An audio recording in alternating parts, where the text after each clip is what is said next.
किशोर कुमार के लिए आने वाले टेलीफोन कॉल हैरान कौन थी। 25 जून 1975 को भारत में एमरजेंसी का नफाज था। कांग्रेस की वज़ीर-ए-आज़म इंदिरा गांधी के इस इक़दाम की मुल्क भर में मुखालफत हो रही थी। इhtजाज और मुजाहरे अरूज पर थे, जिसे निबड़ने के लिए वज़ीर-ए-आज़म इंदिरा गांधी और उनकी वज़रा ताकत का भरपूर इस्तेमाल कर रहे थे।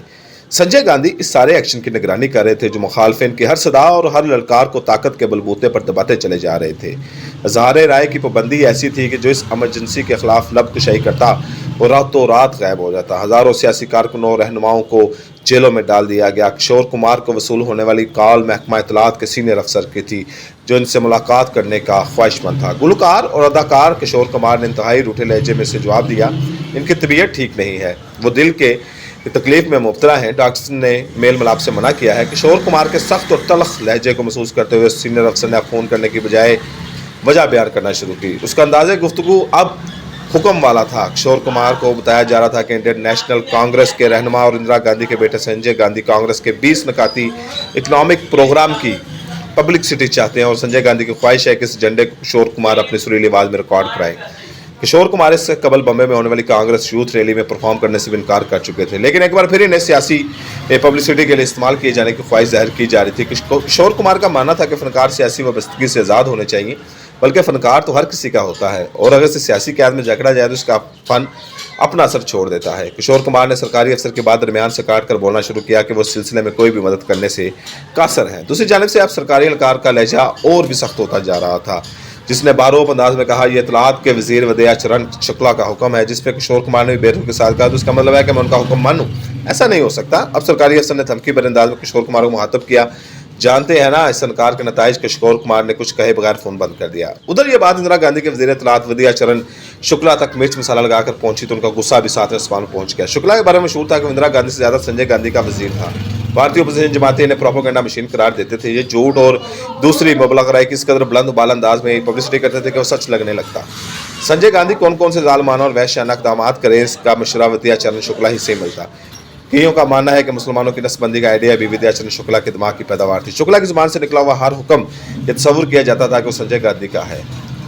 इस बिना पर हर कोई वज़ीर बहादुर से खौफजदा और सहमा रहता, लेकिन किशोर कुमार ने इस वाबस्तगी और कुर्बत का खातिर में ना लाकर माजरत की, जिस पर वदिया चरण शुक्ला आग बकोला ऐसे हुए कि संजय गांधी को मशवरा दिया है कि किशोर कुमार इस जरूरत में बाकी पर कोई ना कोई इंतकामी कार्रवाई की जाए। संजय गांधी ने फौरी तौर पर हुक्म दिया, ऑल इंडिया रेडियो दूरदर्शन से किशोर कुमार के गीतों पर मुकम्मल गैर एलानिया पाबंदी लगाई जाए। यही नहीं, वो कंपेयर जो किशोर कुमार के रिकॉर्ड्स और कैसेट फरोख्त करते हैं भी इस बात का पाबंद कराया जाए कि मार्केट में किशोर कुमार का कोई गीत नहीं लाएंगे। यहाँ तक कि जिन फिल्मों में किशोर कुमार अदाकारी कर रहे थे, इनके हिदायतकारों पर दबाव डालकर इनकी तख्लीकात का तातुल का शिकार करवाया गया। किशोर कुमार तक ये खबर पहुंच चुकी थी इनके इनकार की सजा कांग्रेस सरकार क्या दे रही है, लेकिन वो खामोश रही। ये वो दौर था जब किशोर कुमार के गीत और फिल्में मकबूल हो रही थी और कांग्रेस सरकार के इस इकदाम से माली तौर पर खासा नुकसान हुआ। फिल्म नगरी में मशहूर हो गया। किशोर कुमार के खिलाफ इंदिरा सरकार ने इंतकामी कार्रवाई का आगाज़ कर दिया है। ये सिलसिला सिर्फ किशोर कुमार तक महदूद नहीं रहा। संजय गांधी की मां पर शोले, आंधी और किस्सा कुर्सी का जैसी फिल्में भी एमरजेंसी में सिनेमा घरों से उतार दिया गया, क्योंकि इंदिरा सरकार समझती थी कि इन फिल्मों में सरकार के खिलाफ जहर उगला गया है। गुलकार मोहम्मद रफ़ी सारी सूरत हाल को बखौर जायजा ले रहे थे, जिन्हें एक मौके पर संजय गांधी से मुलाकात का मौका मिला तो उन्होंने किशोर कुमार की खास तौर पर सिफारिश की और उनको बंदी खत्म की जाए। ये मोहम्मद रफ़ी का ज़रूरत था कि हालांकि किशोर और उनके दरमियान पेशा वाराना मुकाबला रोज पे था। मुमकिन है कोई और गुलकार होता तो वो पेशा वाराना हसरत जलन में दिल में मसरूर होता, लेकिन ये मोहम्मद रफ़ी साहब थे जो हमेशा की तरह गुलकारों के हक़ में आवाज़ बुलंद करने में नवाया रहे। संजय गांधी खुदा में किसी सूरत तैयार नहीं हुए, लेकिन मोहम्मद रफ़ी साहब का कहना यही था कि फनकारों को सियासत से बलत रखें। किशोर कुमार भारत का सासा है, अगर वो कांग्रेस के लिए अपनी खिदमत देने पर रजामंद नहीं तो ये इनका ज़ाती फैसला है। बेहतर होगा किशोर कुमार को नफरत की सियासत पर ना परखा जाए। मोहम्मद रफ़ी साहब ने संजय गांधी पर एक आखिरी नफसियाती चोट ये मारी कि वो नेहरू के नवासे होकर आखिर कैसे फनकार दुश्मन बन सकते हैं। संजय गांधी ने मोहम्मद रफ़ी के सामने तैयार तो डाल दिए, लेकिन किशोर कुमार पर लगाई गई पाबंदी मुकम्मल तौर पर ख़त्म नहीं हुई, बल्कि इसमें नरमी बढ़ती जाने लगी। कभी कभार उनका एक या दो की नशर हो जाते, फिर हफ्तों तक इन्हें गायब कर दिया जाता। संजय गांधी के इस फैसले की मुखालफत वदिया चरण शुक्ला ने की, जो चाहते थे कि किशोर कुमार को इससे ज़्यादा सबक सिखाना चाहिए, लेकिन संजय गांधी के सख्त दिल में मोहम्मद रफ़ी साहब की बातें घर कर गई थी। इसलिए वदिया चरण शुक्ला की एक न चली और फिर 21 मार्च 1977 को भारत में जब एमरजेंसी का अख्ताम हुआ तो किशोर कुमार पर लगाई यह गैर एलानिया पाबंदी भी अपने अंजाम को पहुंची।